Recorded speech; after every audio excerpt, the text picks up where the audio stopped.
Today we're working on reflecting on what we learned about the classical period in our blog post, where we're also going to be connecting it to things that happened in our own lives. Trying to connect those personal experiences with some of the patterns of behavior and development throughout history. In this case, the classical period, and we're talking about 600 BCE to 600 C, Common Era.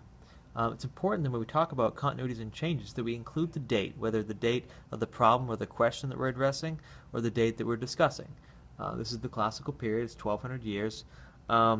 We also need to include a little information about what it was like in the beginning. So we use the question, what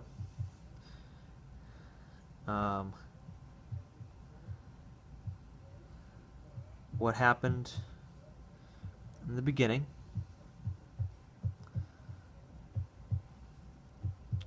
and what happened in the end, and that'll help us figure out where the change is. Okay, I actually use the example of population growth. So population growth was a big deal in the classical.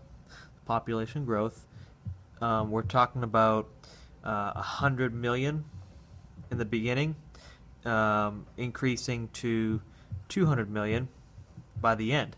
This reminded me of the population growth that occurred here in Denton, Texas from 1999 when I came here to 2014. When I came here, it was 64,000 people roughly. Now it's about 123,000. And you don't have to stop there either. I continued to describe some of the changes that I saw as we look at what it looked like in the beginning. What did it look like in the beginning? What happened in the beginning? What did we have in the beginning? Those kinds of questions versus what it looked like in the end. I came up with the example of infrastructure. In Denton, there are roads where there were no roads. There are larger roads, better paved roads, where we have 6-lane roads where we used to have 2-lane country roads. A 6-lane concrete roads, and around the development of that infrastructure, there's major markets developed as well. New shopping centers, and areas where there was just grazing fields, longhorns. Grazing from field to field. Now we have Lowe's. So the same kinds of things are happening in the classical period. Rome builds a lot of roads, and they build them really well. Same thing with the Han Dynasty. And this promotes trade, it promotes movement of people, and consequently movement of ideas.